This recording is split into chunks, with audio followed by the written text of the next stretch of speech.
तो जयपुर में नए मुख्यमंत्री का नाम तय हुआ, लेकिन जो प्रक्रिया अपनाई गई वो बड़ी रोचक थी, क्योंकि इसके अंदर एक दिलचस्प तस्वीर भी सामने आई। राजस्थान में विधायक दल की बैठक के दौरान ये दिलचस्प तस्वीर सामने आई, क्योंकि सबकी उत्सुकता नाम को लेकर थी। नाम कौन सा होगा, लेकिन इसी दौरान पूर्व मुख्यमंत्री और बीजेपी की उपराष्ट्रीय उपाध्यक्ष वसुंधरा राजे के हाथ में एक पर्ची नजर आई। वसुंधरा राजे के हाथ में जो पर्ची नजर आई, उसके बाद यह साफ हो गया था कि वसुंधरा राजे को कमान नहीं मिलने जा रही है, बल्कि वो प्रस्तावक के तौर पर नए नाम की पेशकश करेंगी, क्योंकि वो खुद किसी का नाम प्रस्तावित करने जा रही हैं। और इसी के साथ ये कयास लगने लग गया था कि वसुंधरा के हाथ में जो पर्ची है उसमें आखिर किसका नाम लिखा हो। और थोड़ी ही देर में यह सस्पेंस भी खत्म हो गया, नाम सामने आ गया, यानी भजन लाल के नाम की पर्ची निकल गई, उनकी लॉटरी निकल गई और राजस्थान में जो राज सत्ता है उसकी कमान, उसकी कुर्सी भजन लाल शर्मा को सौंप दी गई।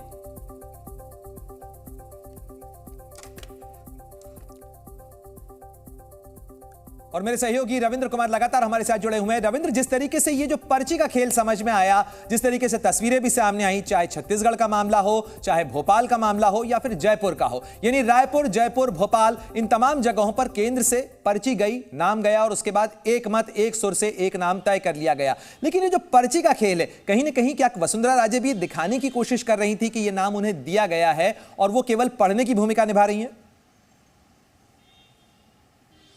बिल्कुल, देखिए, हालांकि जो बातचीत का दौर चला वसुंधरा राजे सिंधिया का, चाहे जेपी नड्डा या आज राजनाथ सिंह से, तो जो जानकारी मिली उसमें साफ तौर पर वसुंधरा राजे सिंधिया का यही था कि आप हमें नहीं बना रहे हैं तो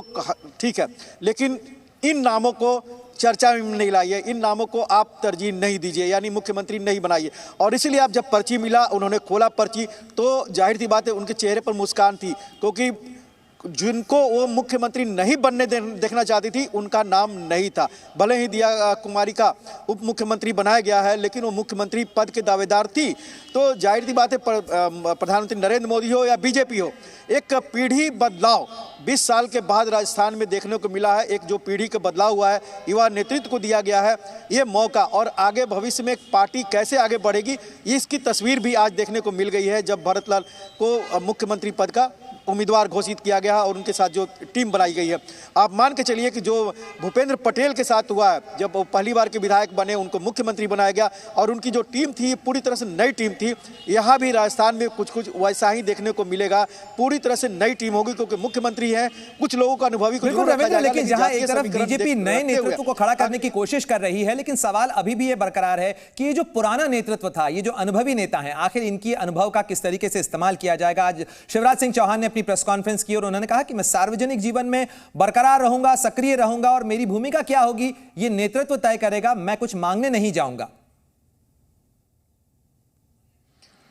बिल्कुल, देखिए, कहा जाता है कि प्रधानमंत्री नरेंद्र मोदी या गृह मंत्री अमित शाह से मांगने जाएंगे वो मिलेगा नहीं, नहीं मांगे काम करेगा तो आपको बिन मांगे मिल जाएगा। और इसकी तस्वीर आप विष्णु साय से और आप मध्य प्रदेश में देखिए या राजस्थान में देखिए, बिना मांगे इनको मिल गया, इन्होंने मांगने नहीं गया। तो जो नाम चल रहे थे, जो दावेदारी कर रहे थे, जो लॉबिंग कर रहे थे, अगर इस तरह कर रहे थे, वो सब पीछे चले गए, पटाक्षेप हो गया। और जो बिना मांगे उनको मिल गया, जो पिछली कतार में थे, अंतिम कतार में थे। और प्रणय, मैं सुबह से यही बात कर रहा हूं, आप कई बार राष्ट्रीय परिषद में और राष्ट्रीय कार्यकारिणी में हम लोग साथ गए हैं। अंतिम पड़ाव में, अंतिम जो पंक्ति होता था, वहां पर मुख्यमंत्री नरेंद्र मोदी आते थे और वहां बैठ जाते थे। तो कहीं ना कहीं ये दर्शाता है कि मुख्यमंत्री के तौर पर जो उनकी सोच थी कि जो कार्यकर्ता, चाहे जो नेता पीछे है, जिनको कोई देखता नहीं, कोई ध्यान नहीं देता है, उनको ध्यान में लाना है, उनको देखना है, उनको सर्वोच्च पद पर बैठाना है। महामंत्री से लेकर मुख्यमंत्री और फिर प्रधानमंत्री तक के पद पर पहुंचने वाले नरेंद्र मोदी अच्छी तरीके से